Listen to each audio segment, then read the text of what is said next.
Hi everybody, my name is Nicole Mandato, and today for our theater history project I've decided to take a closer look into the Commedia dell'arte stock characters and making of a mask and usage of the mask. And first off, I just want to talk about why I decided to do this, to look into these specific areas. And first off, Commedia dell'arte, when I was reading that chapter in our book, I just really found it so interesting. And I thought would stick to my Italian roots and look further into that. So that's kind of why I chose the stock characters. And also, when we were watching that video on the My Little Pony stock characters, like when he was describing them, I've always found them really interesting. And like when I watch a movie or a TV show, I like to think about the fact that they have the same traits as this and this and this.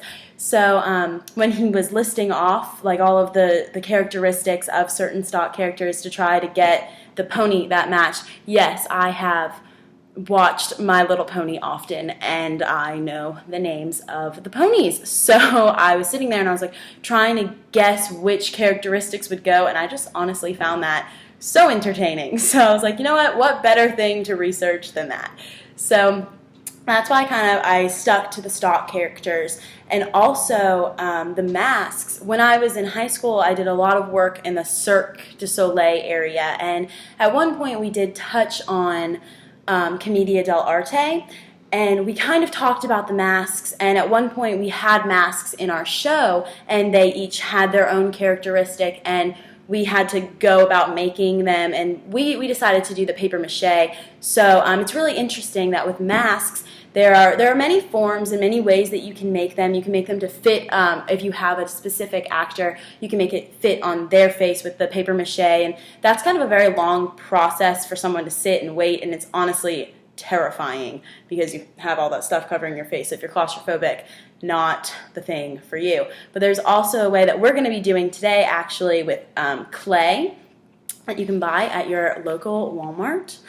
And I learned this technique in SCTC this year. I went to a workshop entitled How to Make a Mask, or the making of a mask, and all of the things, and I found that so interesting. So I continued to look into the masks and how they're made. And this man, he has made thousands of masks, and I just found it so interesting. So today we are going to also be creating a little mask.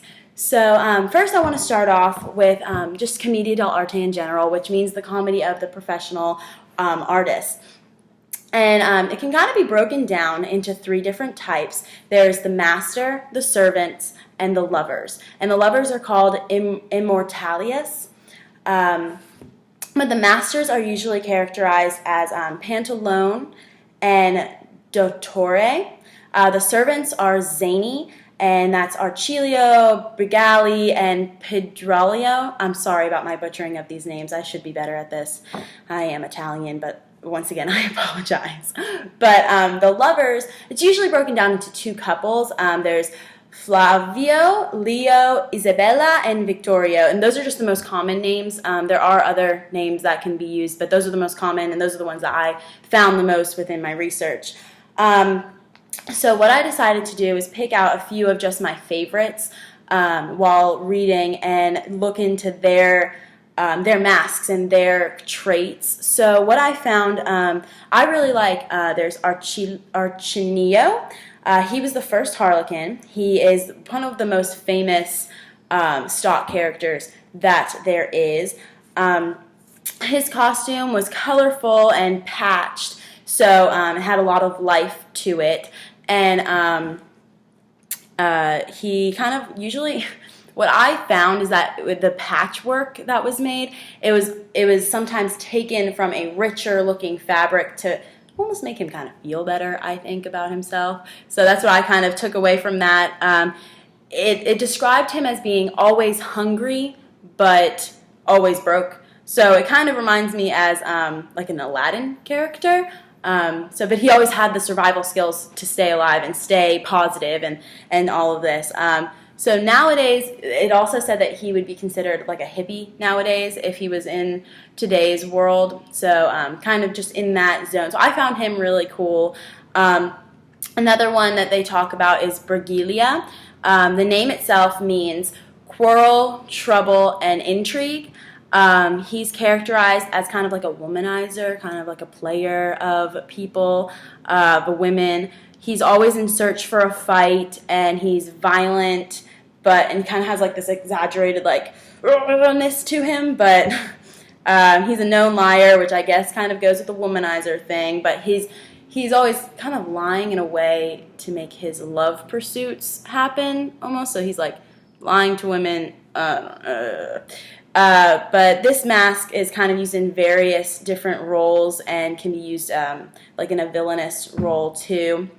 And there's the Pantalone mask. And he's kind of usually a rich, greedy character who's also kind of naive. So I thought that was really an interesting juxtaposition of the character, because he's rich and greedy, but he's kind of naive and almost trusting with people and his money. It says that he's often the character that people are like, oh yeah, it's all on Pantalone, like at the bars, I guess. He is often a character who's older, but he can kind of keep up with everyone and like still keeps on going. And he's a good counterpart of the Harlequin. My favorite character was Pucciolina, and he's also known as the Pedrolino. And he's one of my favorite characters because of how simple he is, and he's just very innocent. And it says it in his costume. He's often in all white. It almost kind of looks like a sack, almost like a very poor-looking costume. And his hat is like that bread loaf hat, and it's just, it kind of like makes him just look innocent and simple and childish almost. But I just really just liked how his character shows who he is, and he kind of has a spirit all of his own. He's also like a quiet dreamer, is how he was described, and I kind of fell in love with that character because everyone knows that character in a show, so I just really liked that. But another one that I kind of liked, which is just because it reminded me of my grandmother, if we're going to be honest, is, okay, so now we're going to make a mask, and we're going to start off with a simple slab of clay, and you're going to kind of mold it, and you're going to play with it, and you're going to work it, and you're going to place it on this little foam ball. And easy enough, so once you get it flat enough, you're going to place it, and you can kind of use some water if you need it to kind of smooth out the edges and make it thin.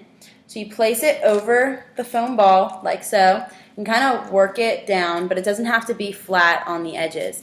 So then you kind of you make a good little canvas for yourself right on the front.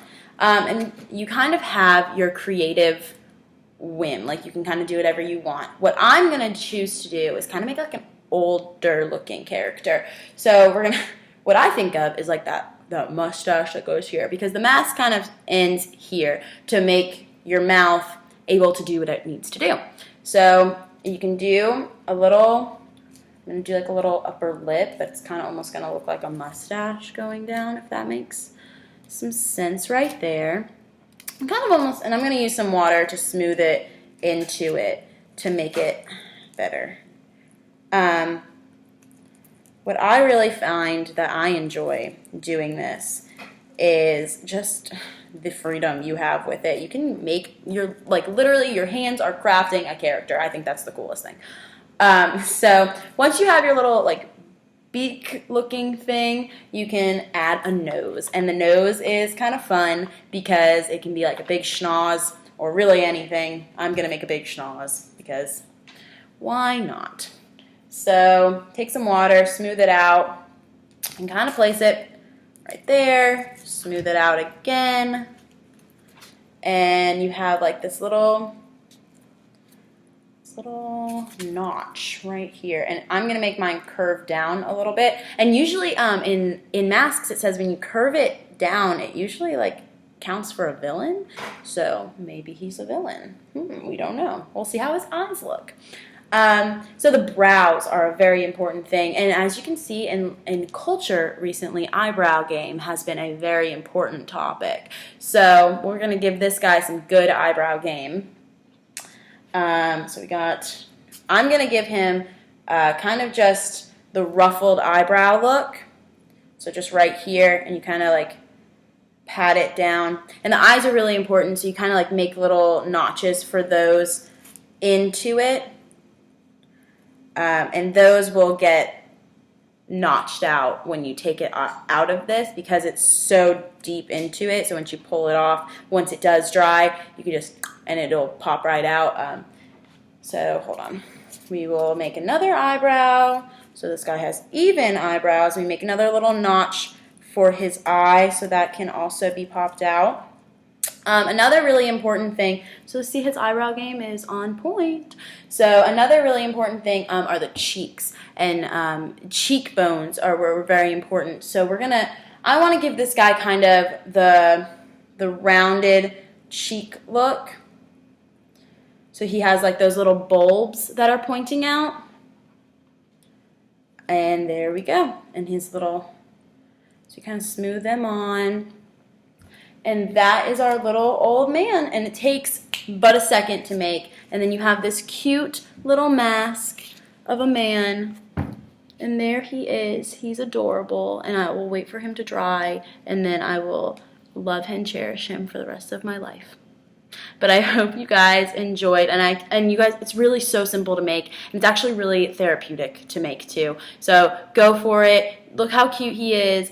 It'll just be so fun. I hope you guys enjoyed my video, and I really just hope you guys all make masks. All right, bye.